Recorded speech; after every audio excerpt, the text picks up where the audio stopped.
Good morning. Good Good morning. morning. Begin. Let's begin. Um, we are on Daf Lamed Tes Amud Aleph, page 39a.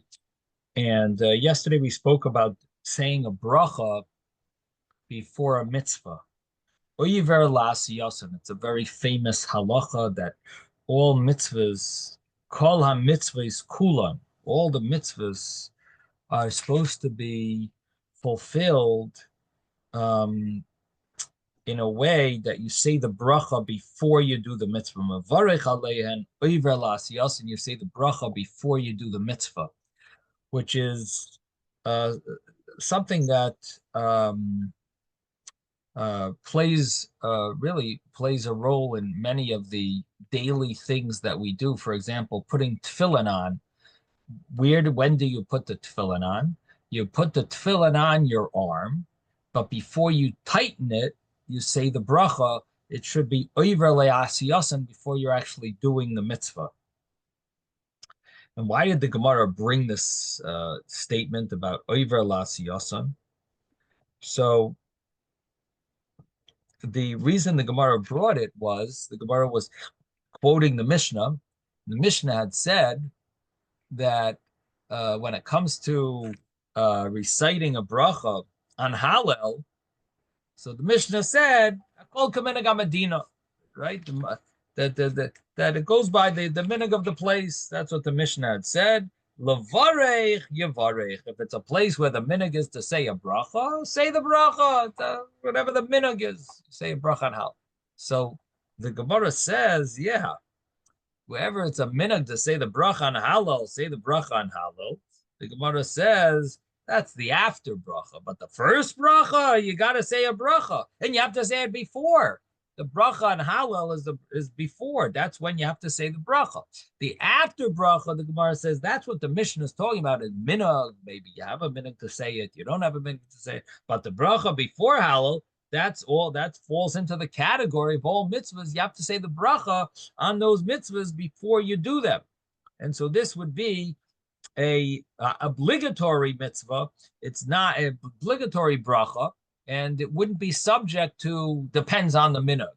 This would be an obligation, and you have to say a bracha before. So the question that we need to ask now is that what about shaking the lulav? When do you say the bracha when shaking the lulav? And of course, this is a topic of a lot of different minhagim and discussions because you will find different people have different ways of saying the bracha. Now, the reason I say pit them up or pit them down. Pit them up, pit them down, separated or close together or separated, right? Could you leave them both on the table and just say the bracha and then pick them up? We're going to see. I would like to mention what Tosfos talks about over here. Tosfos deals with this problem here, and so that's something that I'd like to discuss. But I see, David, you wanted to say something? Yeah, there's no bracha on giving tzedakah. There's no bracha on giving tzedakah. Yeah, that's true. That's true. I think it has to do with the you don't want to make the person wait while you're saying a bracha to give him tzedakah. Right. It reminds me of the story where one of the Tanoim or Amiroim made someone wait, and it was Gemara and Tainus, I think, that we learned. Yeah, for food. And he said, "Hold on, let me finish unpacking." In the meantime, the person passed away. Forget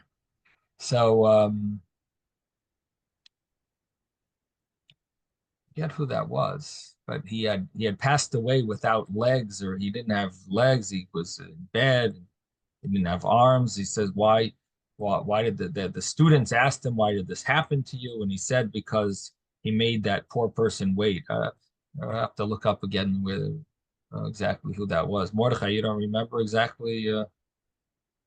You're our memory man over here. All right. Anyway, so so the issue here is we're dealing with saying brachas before. And again, we're talking about Hallel. The Mishnah was talking about Hallel, and that there's a bracha that you say before Hallel. But Tosfos says, okay, now we got to figure out then if you're supposed to say the bracha before, let's figure out when to say the bracha on lulav.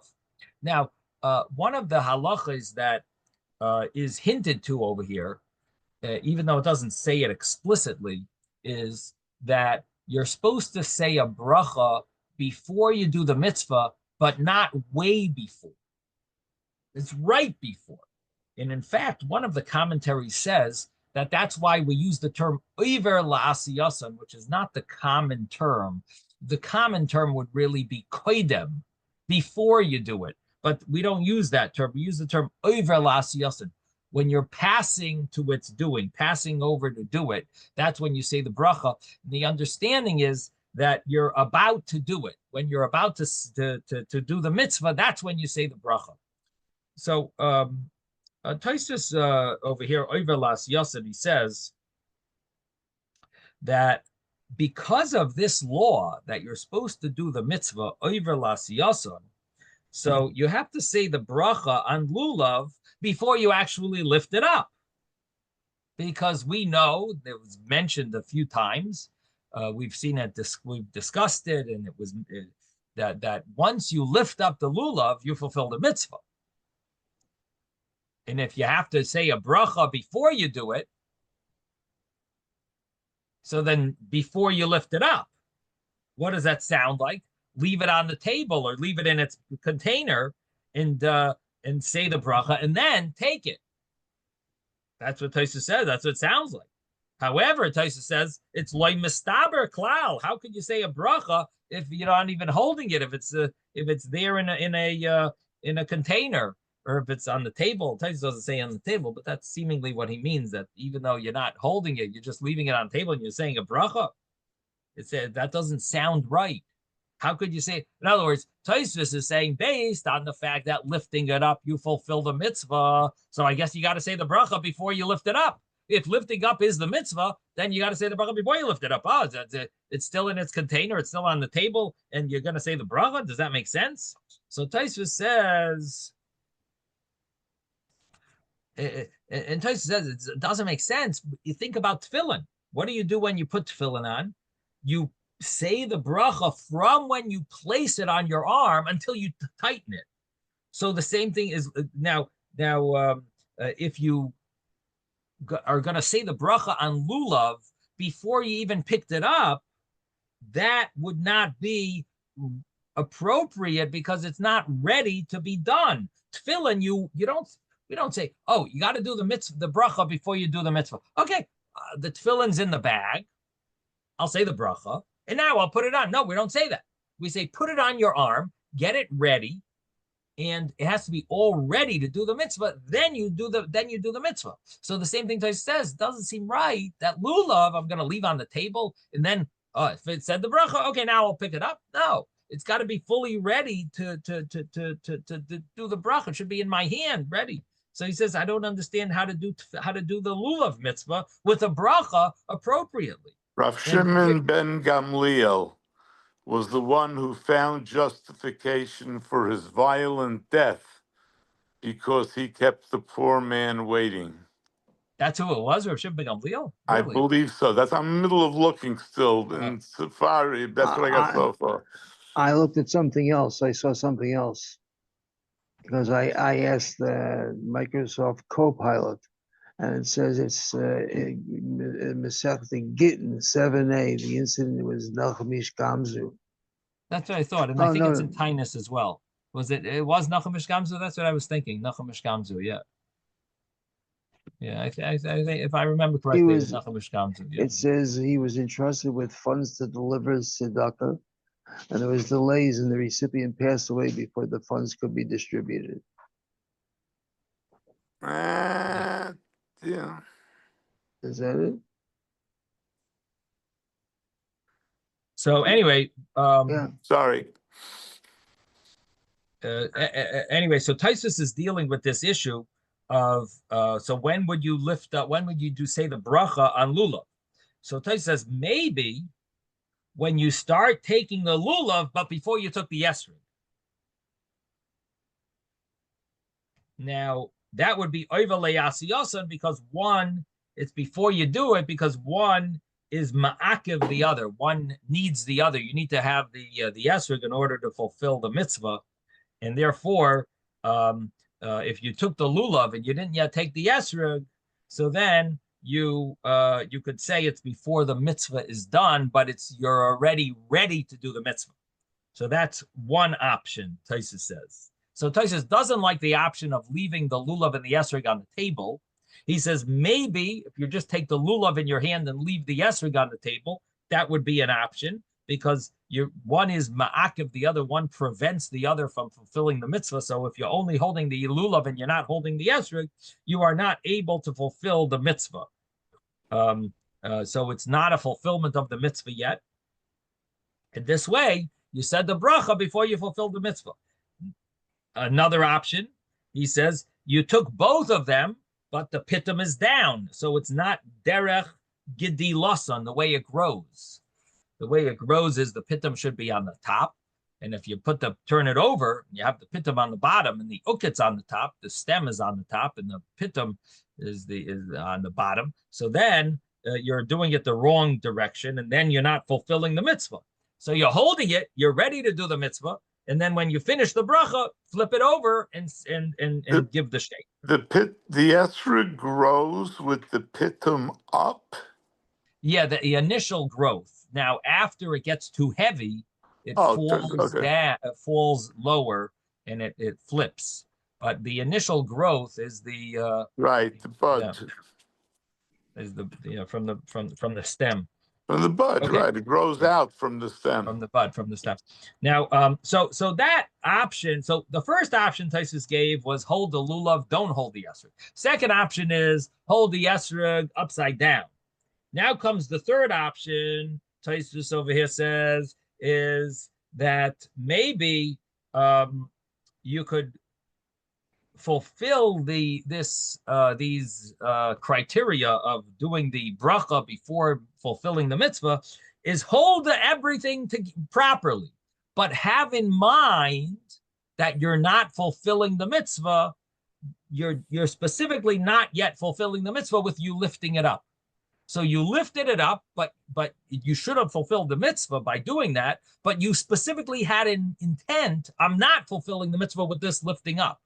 And so that would also be an avenue, a method of not fulfilling the mitzvah yet, and saying the bracha before your fulfillment of the mitzvah. And then all of a sudden, you remove your intent of not fulfilling the mitzvah, and after you finished your bracha, and you can fulfill the mitzvah.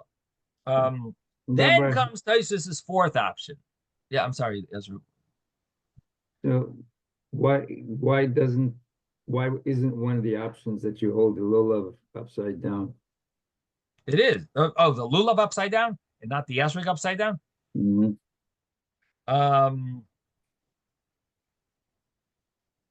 Well, let me see if the wording of Taisus implies only the esrog. I said the esrog because that's the common minhag. Taisus just says you turn one of them upside down.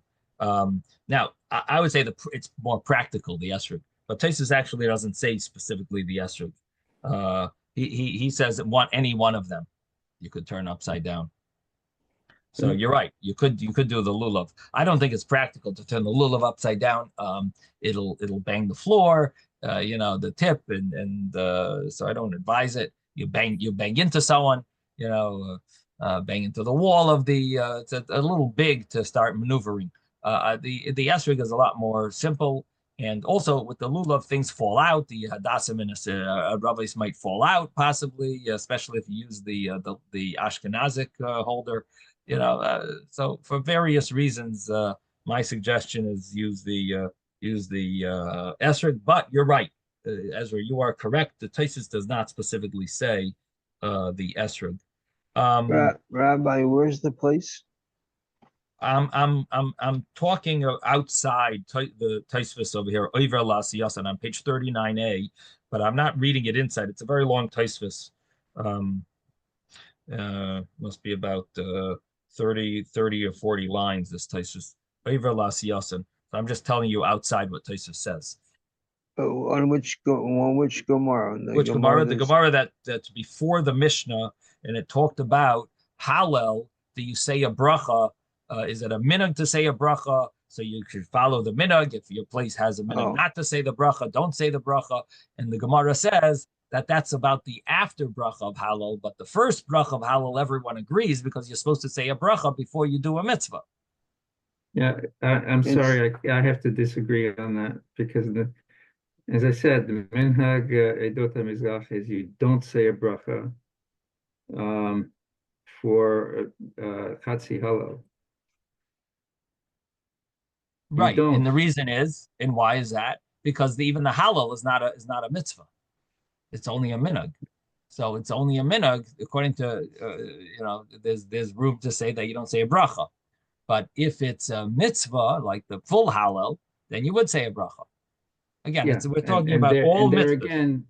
And there again, there's a difference between you say likor et Hallel, Sfaradim say ligmor et Hallel. Okay, that's okay. But anyway, you're not wrong. The Gemara says all mitzvahs you say a bracha before you do it, and regarding the Hallel of Rosh Chodesh, it's considered it's a machlekes really about it. I think it's a machlekes Tosfos in the Rambam about that Hallel. Okay, so again, so Tosfos is mentioning, we mentioned a few methods, and now comes another method that Tosfos says, and that is that how about lifting up the lulav and esrog, saying the bracha, and then doing the waving? What do you think about that? Now that opens up a whole new problem, many issues. Number one, you fulfill the mitzvah with lifting it up, right?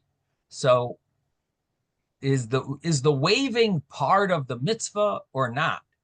What is the waving? Where does it play a role? Because we know the Gemara says that once you lift up the lulav, it is a mitzvah to wave it. And we even saw Rishonim that discussed, do you wave, is the wavings during Hallel or are the wavings at the time of the bracha? But Tosfos obviously understands that at the time of the bracha is the wavings, and therefore he's giving this option that maybe because you didn't finish the mitzvah until after you do the wavings, so therefore maybe that would be an option to say the bracha, lift it up, you fulfilled the mitzvah, true, but you didn't finish the mitzvah, and you could say the bracha now and then do the wavings. And Tosfos has it says this is similar to Netilas Yadayim. You do wash your hands first before you say the bracha on Netilas Yadayim, but you didn't finish the mitzvah until after you dry them. So maybe the same thing should be the lulav, that you could maybe lift up the lulav and the esrog together in the normal way, pit them up and everything correct, but you didn't do the wavings yet. Maybe then you could say the bracha and do the wavings after because you haven't finished the mitzvah. But then Tosfos says it's not exactly the same because the Nanuim we called Shiari mitzvah. Well, remember the Gemara that we learned that it just said the Nanuim are really not the actual mitzvah. It's they're only like a hechsher for the mitzvah on page 38a on the top. It's like a remnant of the mitzvah. It's an extra. It's to do the wavings. And the Gemara had said, even though it's only a shiari mitzvah, it even actually does a lot to prevent the hurricanes or the evil winds and bad dew. And you see how great the mitzvahs are. That even though it's only a shiari mitzvah, it's oitzer. It prevents these negative things. Now, so that Tosfos says, so maybe you'll say that it's not exactly the same as other cases like drying one's hands. That's much more part of the mitzvah after you wash Netilas Yadayim to dry them. It's also to eat. It's prohibited to eat without drying your hands. And the wavings, it's only a machshire mitzvah. It doesn't prevent you from fulfilling the mitzvah. The Gemara says once you lift it up, you fulfill the mitzvah. And so maybe that doesn't work. But then Tosfos says that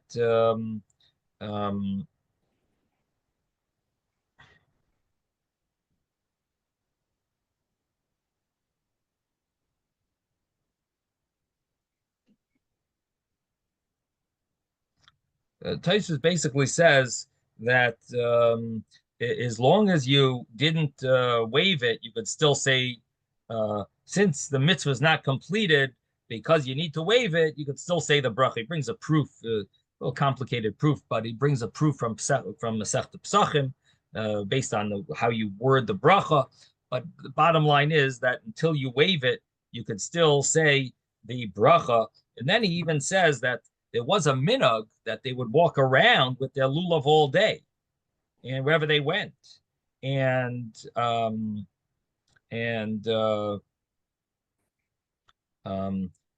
he says that this was not the main fulfillment of the mitzvah, but since it's part of the mitzvah min hamuvchar, since it's part of the extra beauty of the mitzvah, it's a appropriate way to do. It's still considered that you could still say the bracha, and Tosfos says that there is a Yerushalmi that talks about tzitzis, that if you're enclosed in your tzitzis, you could say lehisatef batzitzis. The mitzvah continues as long as you're wrapped in your tzitzis or your talis. You could still say the bracha. So if you're still holding the lulav, you could still say the bracha. Now Tosfos does say, however, it's not exactly the same, because by lulav the bracha is for taking the lulav, and you already took it. You fulfilled the main mitzvah. By tzitzis, lehisatef batzitzis, it's to be wrapped. Are you wrapped? You are being wrapped. While you're wrapped, you're in a fulfillment of that mitzvah. Netilas lulav sounds like an action. Lehisatef batzitzis means to be wrapped. I'm in a situation of wrapped, and so it's not exactly the same. And but nevertheless, Tosfos does seem to understand that that as long as you're still involved in the mitzvah, you could still say the bracha. So that seems to be an additional option. At least before you waived it, you lifted it up, you're holding both together, but you didn't waive it yet. Tosfos seems to give that option as an option of reciting the bracha oiver la'asiyasan before you fulfill the mitzvah. Yes, David. If you're taking the lulav all day, that's implying that you didn't work on Chol Hamoed. I'm assuming. Yeah. I mean, the Gemara there, it mentions a few things. You go to shul and you're nechnas lebeis hakneses, your lulav is in your hand. You're kairei kriya shema, while you're davening, your lulav is in your hands. And yaitzel mitayich beisai. Adam yaitzel mitayich beisai v'lulav biyad. He leaves his house. He's walking with his lulav. He enters the beis hakneses. His lulav reads kriya shema. His lulav is in his hands. And these are not part of the mitzvah, really, of shaking lulav, but it's some element of mitzvah min hamuvchar, a chosen way of doing the mitzvah. So it's all called oiver la'asiyasan, which implies, like, maybe even if you waived your lulav already and you forgot to say the bracha, you're still holding it and you're walking around with it, you could maybe still say the bracha, according to this understanding, that maybe you could still recite the bracha even then, even after you waived it. That would be like a real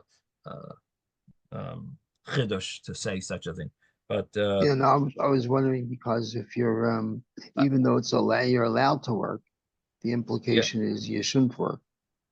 Yeah, well, you don't need that story. You don't need this law to teach you about working. There's other sources that say straight out. You know what I mean?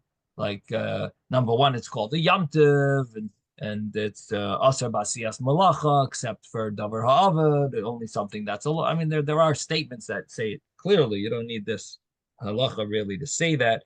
I don't know if it's such a great proof, because if you look at the word again, we're going to come to it. It's on page 41, but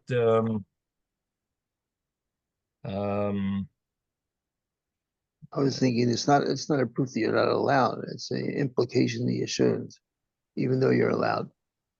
but you're really not allowed to work.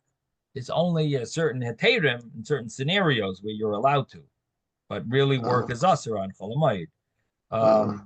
But it's a heter for in certain cases you're allowed to. Where is this Gemara here? It is.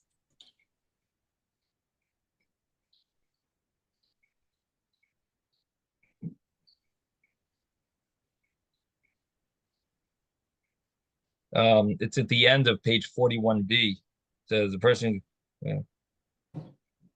Retiree reads a Torah, Noisias Kappa, Manicha Gabe Karka, Hilak Labaka Chelam, Nacham Avelim, Lava Biyadai.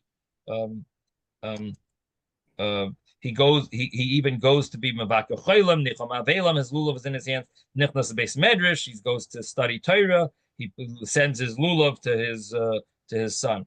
So is it a proof that you can't work on Chol Hamoed? I don't know if you could use that. You know what I mean? It just mentions that the minhag in Yerushalayim. Maybe the people of Yerushalayim never really worked anyway. I don't know. It's a minhag of Anshe Yerushalayim. I guess I'm thinking in my case, I was always an employee. And You're always an employee. Therefore, you just couldn't say to the boss, I'm taking off for 8 days in the middle of September. October, you know what I'm saying? Like you have to take off for Yontif. They respond to you, but if you're taking off for a whole 8 days or a whole week, they're not so responsive. Right. No, so it's 100% permissible, and you're obligated to rely on that heter, on that leniency, which is part of halacha. That if it's a davar ha'avad, if you're going to lose your job, you know, that's a serious davar ha'avad. You know, going to lose your job. So you're definitely allowed to work, but it's the spirit of Chol Hamoed is about not working. But there's a reason why the Torah permitted it. You know, why the Chachamim understood that the halacha is that it's acceptable if a person needs it for davar ha'avad for that purpose.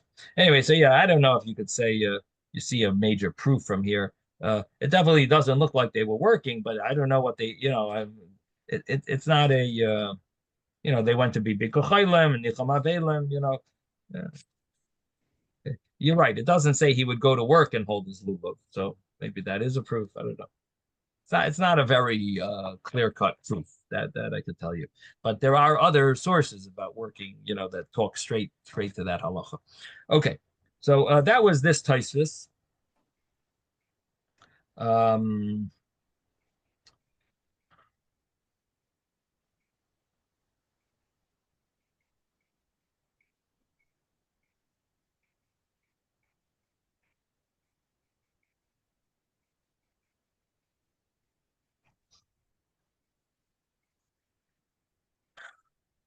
The Mishnah that we learned yesterday. Let's go over. Let's learn it inside now. Lamed Tes Amud Aleph. We're on page 39a. We're going to learn again the Mishnah. The Mishnah is 10 lines up from the bottom of the page. Alakeach lulav mechaveroi. A person who buys a lulav from his friend. And again, we learned Rashi yesterday that says it shouldn't really say friend here. It should say from an am ha'aretz. Taisus actually finds sources that we often do call an am ha'aretz a friend, a chaver. It seems like it's a common term used for another yid. And Taisus says, and even sometimes a goyim you find chaver. It could just mean an acquaintance. So it's the word chaveroi. Rashi understands it to mean someone similar to you, like a friend that's like in the same league as you, and therefore Rashi is bothered with if you're following very carefully the halachas and you're buying a lulav from someone who doesn't carefully keep the halachas, you wouldn't call him a friend. So Rashi wants to say that it should really say am haaretz here. Lulav may am haaretz. You bought a lulav from an am haaretz. Again, Tosfos doesn't agree with that. He says we have a lot of other sources where chaveroi is much more loosely translated as a close friend and someone of similar level of observance. Tosfos says it doesn't necessarily mean that way. It's just another person, a chaveroi. So a person buys the lulav from this other person who's not trustworthy about the laws of Shemitah, b'shviyas on the year of Shemitah. He should give him the esrog as a gift, which means he should ask him to give him the esrog. Do me a favor, Yankelev, give me the esrog. I'm buying the lulav from you. I'm buying that dasim and aravis. Do me a favor, give me the esrog as a gift. Why do you want to ask him for that as a gift? Because you're not really allowed to buy it. B'shviyas on Shemitah. We'll soon see why. And that was the Mishnah.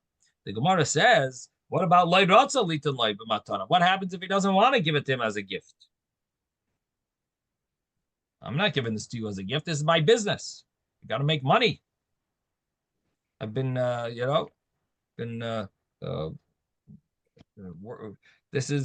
I want to make money on this esrog. So what should you do?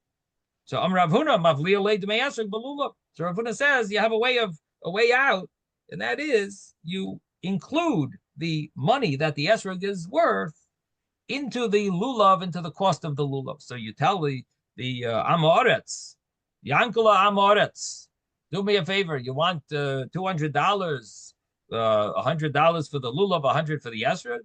I'll give you for the lulav 200. Give me and just give me the esrog free.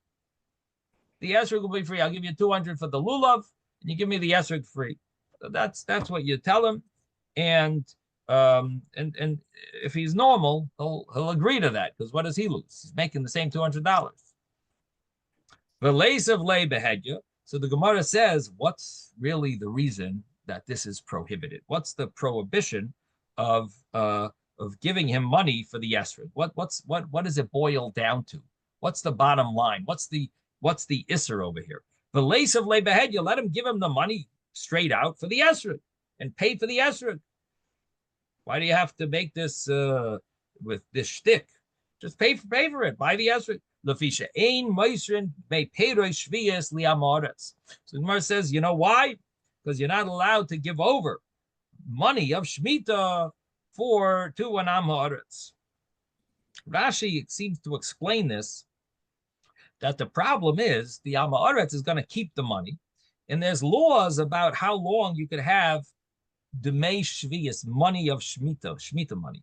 In other words, there's a certain law of how long the fruits of Shemitah you're allowed to keep in your house, as long as they're available for the animals in the field. And once they're no longer, the fruits in that are no longer available around, they've finished, the fruits are no longer in the fields, so you no longer are allowed to have them in your house. And that's the law is that you would need to do biur. You need to do a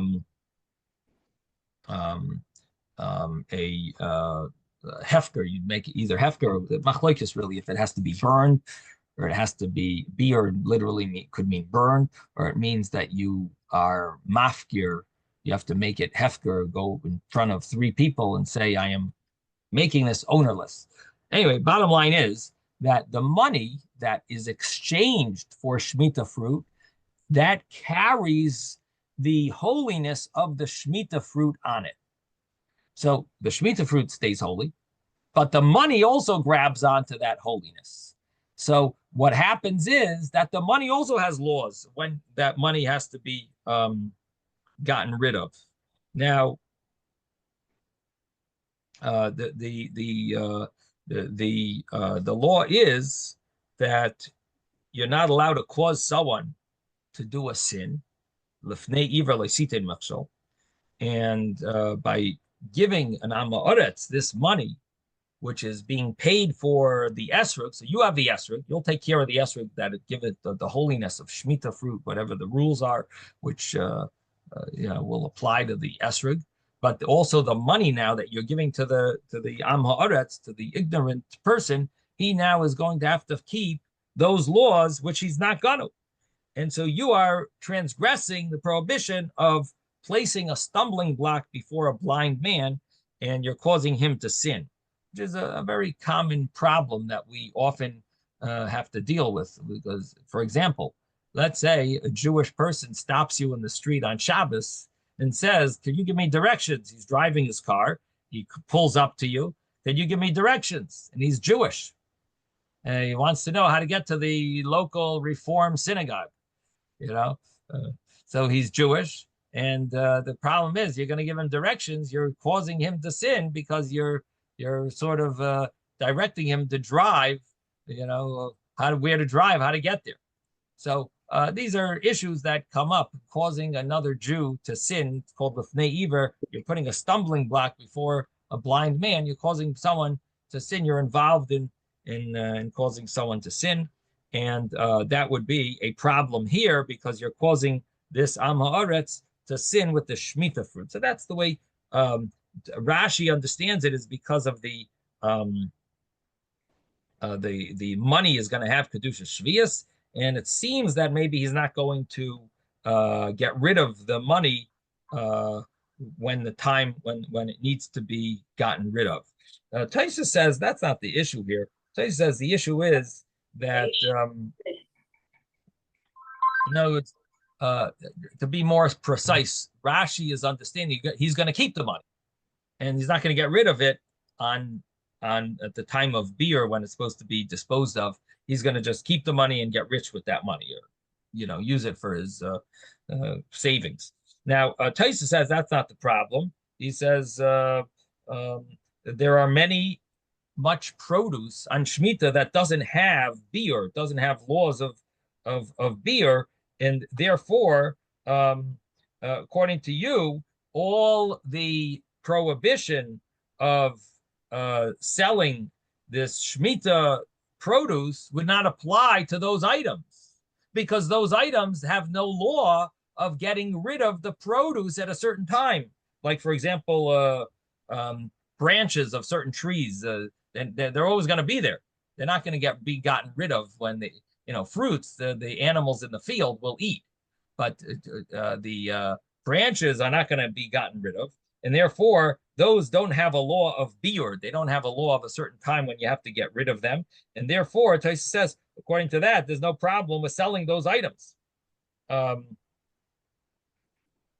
Taisa therefore says, it must be that it's a different issue. What is the issue?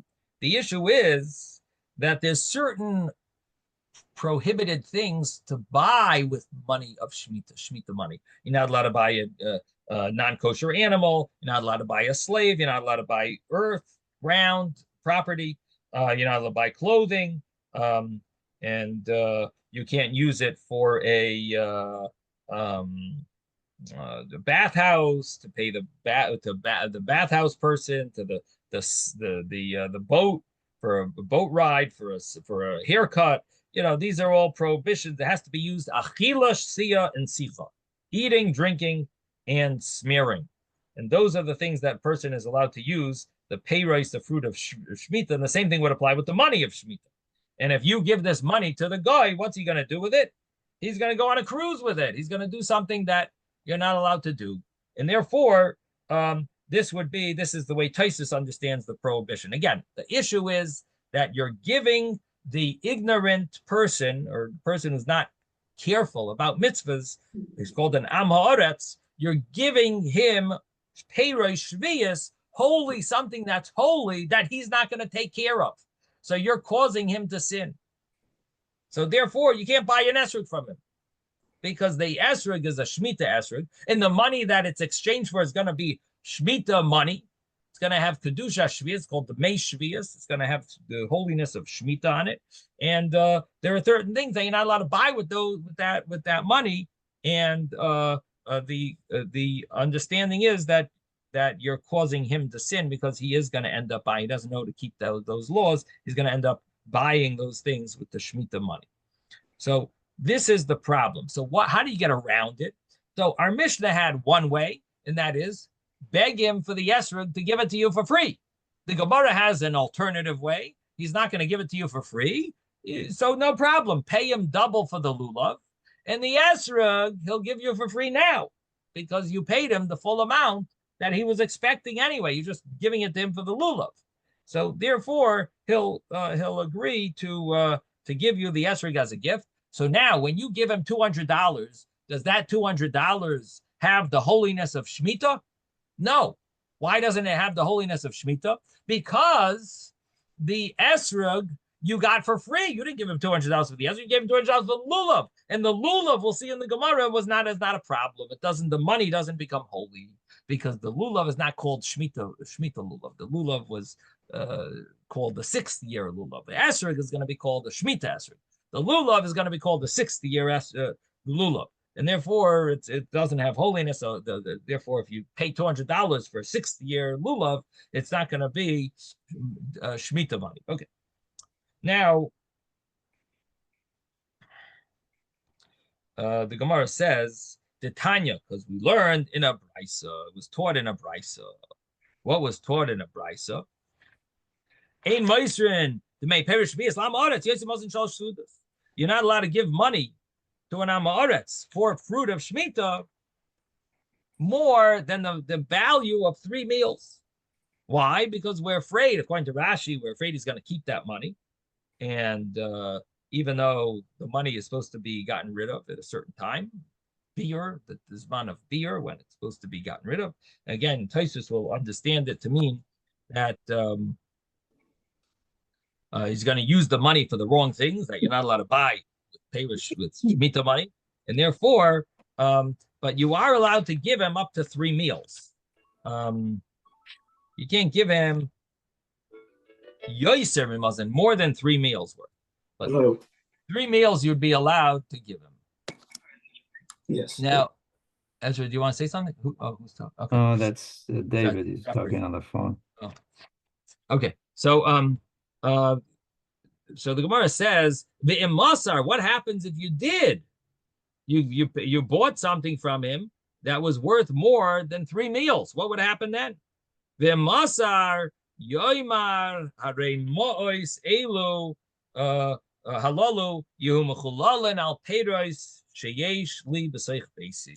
He should say, this money, these monies that I gave this Am Haaretz, this ignorant person, that money should be transferred to the fruit that is not Shemitah fruit in my house, and I'm going to now consider it Shemitah fruit. I'm going to exchange the money that I gave that Am Haaretz with the fruit that I have in my house, that it's now going to come on to, it's going to become holy fruit, Shemitah fruit, and I'm going to treat it accordingly. So this is a very interesting law that, in other words, you sinned, you caused money to become Shemitah money. But here you have a way around it by exchanging that person's money that he has in his possession for some fruit you have in your house. Somehow you have 6th year fruit in your house, and you're going to be able to exchange that money on this 6th year fruit, and it'll become Peiros Shemitah. Now, Tosfos is bothered. He says there's a machlekes if you can do that. Something that someone else has. You don't have that money. You paid him for something. You paid him, let's say, for the esrog. Let's say in our case, you gave him money for the esrog. You gave him $200, $100 for the esrog, $100 for the lulav. Now you feel bad. What do you do? Now you caused him to have $100 of Shemitah money, and he's going to end up sinning with it. He's going to use it for things that aren't appropriate to buy with Shemitah money. But you know what? I have dates in my house. I have a whole case of dates. It's worth $100. Those are 6th year dates. I'm going to transfer the money that I gave him for the esrog onto my dates, onto my case of dates that are worth $100 now. So you know what? So that $100, these are now going to have the holiness of Shemitah. Have to be careful not to destroy these dates and to use them only for eating, drinking, or smearing. I can't use them for any other purposes, and I can't sell them for other things, and so on. Now, now I have this Peiros Shemitah. The problem is, this is what I was getting at, that Tosfos says there's a machlokes if you're able to exchange something that someone else owns. You gave him $100. Where's that $100, that Shemitah money? It's in that guy's possession. I can go change that and substitute it for my dates. I can go substitute his $100 bill that I gave him for my esrog. I can go exchange that for my dates in my house. It's in his possession. So Tais says it's a machlokes if you could do that. So according to the opinion that you can't do that, what does our Gemara mean? That you say that money should be exchanged for my fruit that's in my house. So Tais says, you know what it means? It means that it's going to be a knas. It's not actually working fully, that money is transferred and the money loses its holiness and the dates become holy.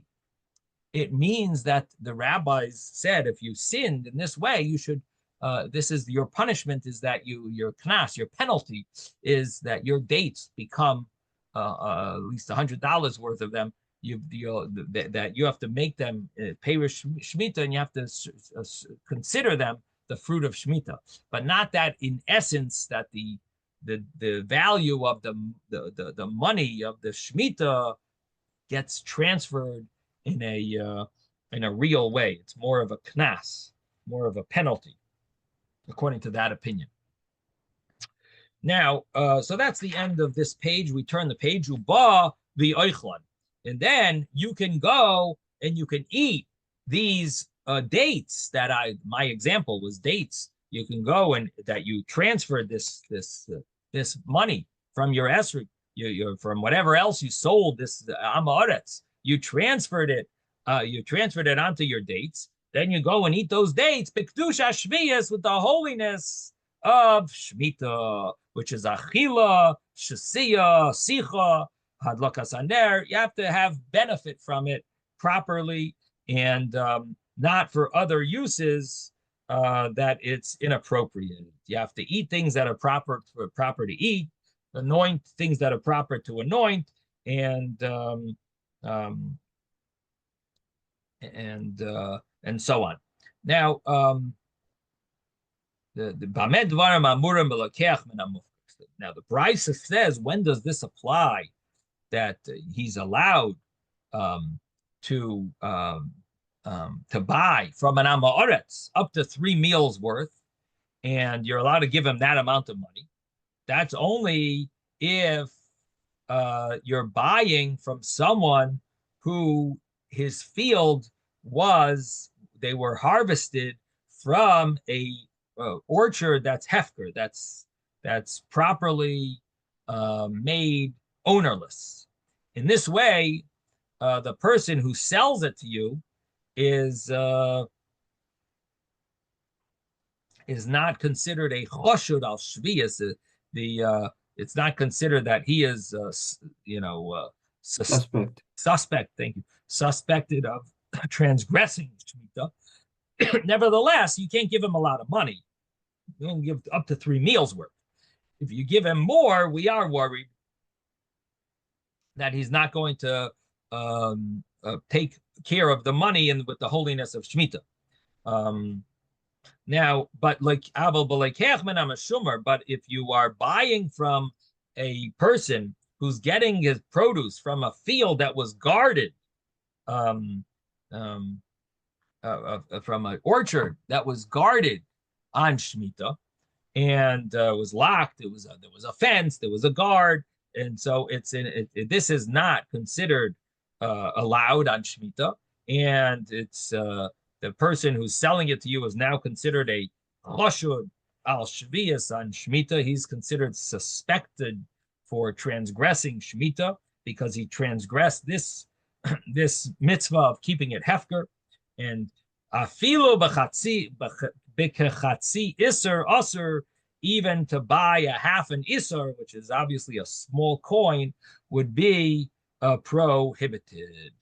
And why? Because we are afraid he's not going to be able to, he's not going to be careful even with this small amount of money.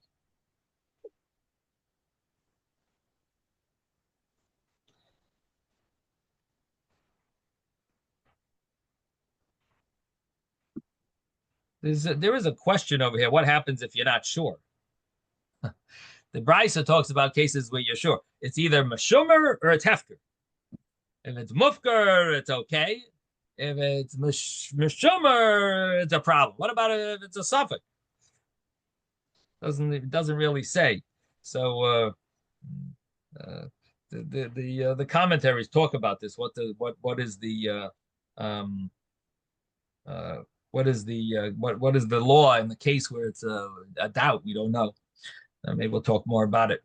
But okay, anyway, so that's the brisa. So we have our Mishnah. We have the Gemara's advice of how to do it with mavliya, which is basically just pay more for the lulav. And then we have this brisa, and we have the reason why. What's the problem in Meisrin? To make payros shvius to an amoretz, and we have a brisa that basically spells it out. You can't give money to an amoretz more than 3 sudas, and even less than that if the guy is a choshud, if he's taking stuff from a shumer, you can't even give even less than that. Okay.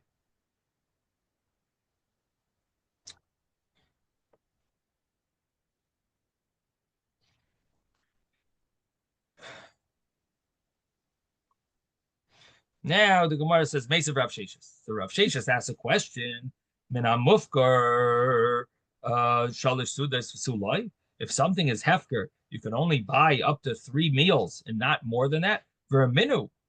But there is a contradiction from a Mishnah. And the Mishnah says, Hapegam, Vahayarbuzin, Vahashetin, Vahaloigais, all different types of growths of produce.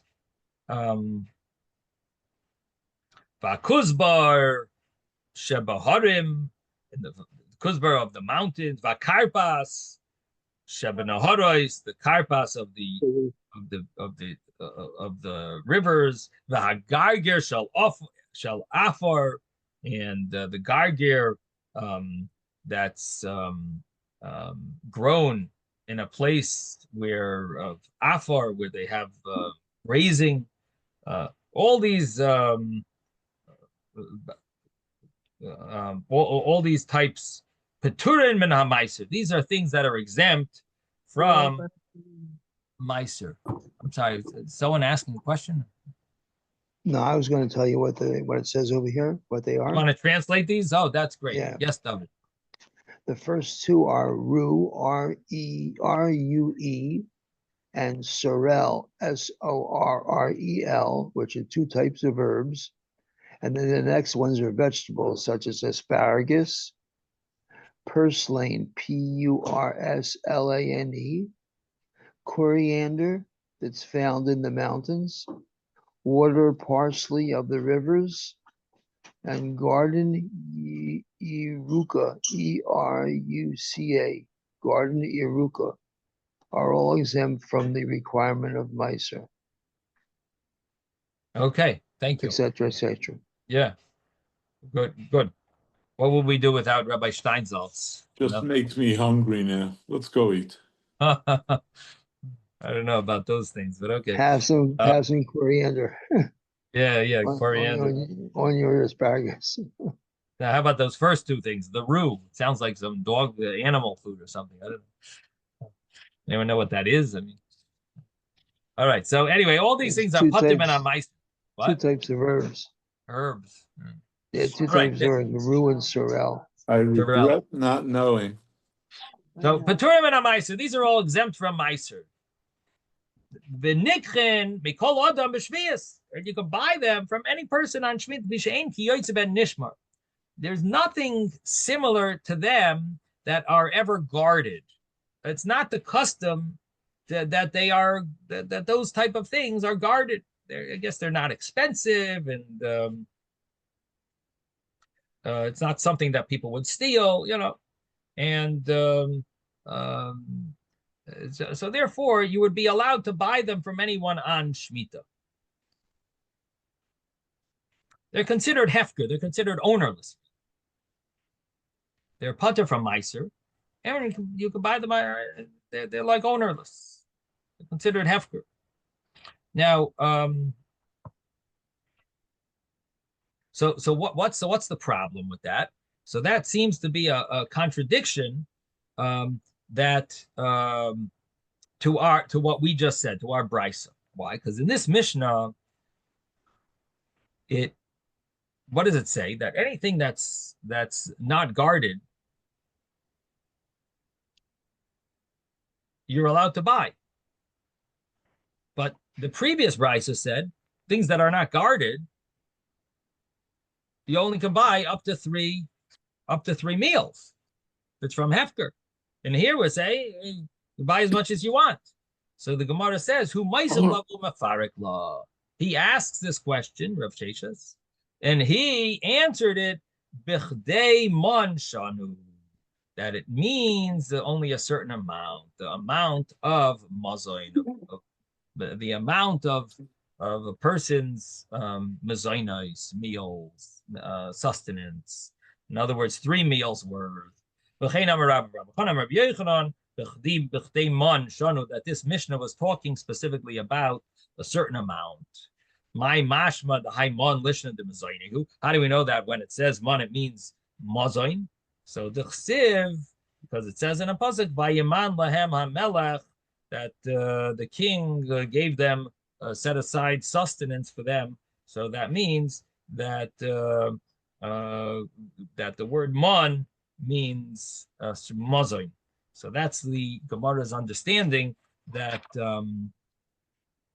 that we're talking about that these things that are even when it's permitted to buy these things, it's only a certain amount. If you give him too much money, more than muzzin of 3 meals, then it's going to be too much. That's going to be too nervous that he's going to use it for the things that you're not allowed to use. That you're not allowed to use the money for. Now, the Gemara says, "Ihachi," if so, that you're not allowed to buy the esrog from a Shemitah. Ihachi lulav nami. The lulav should also be included in this prohibition. The Gemara says, "Lulav bar shishis hanichnas l'shviyasi."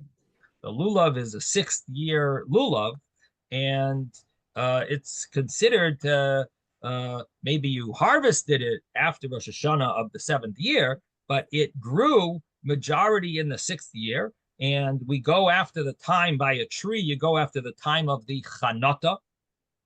And chanata is the ripening, and therefore therefore it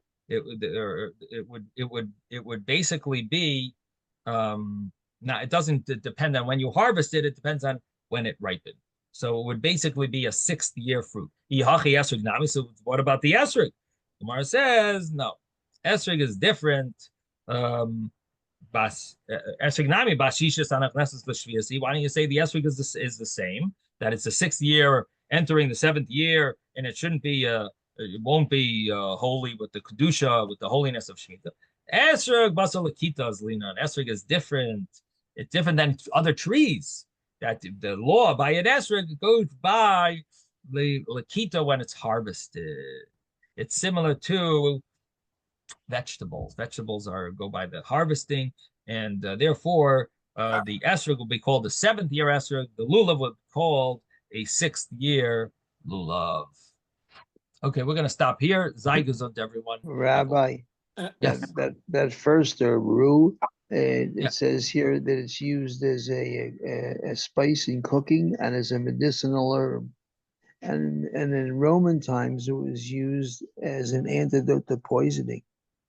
Wow. I guess we shouldn't make fun of it. Okay. That's right. Yeah, you never know. Might come in handy. Okay. Well, anyway, Zygazot, everyone. Have a wonderful day. Thank you, Rabbi.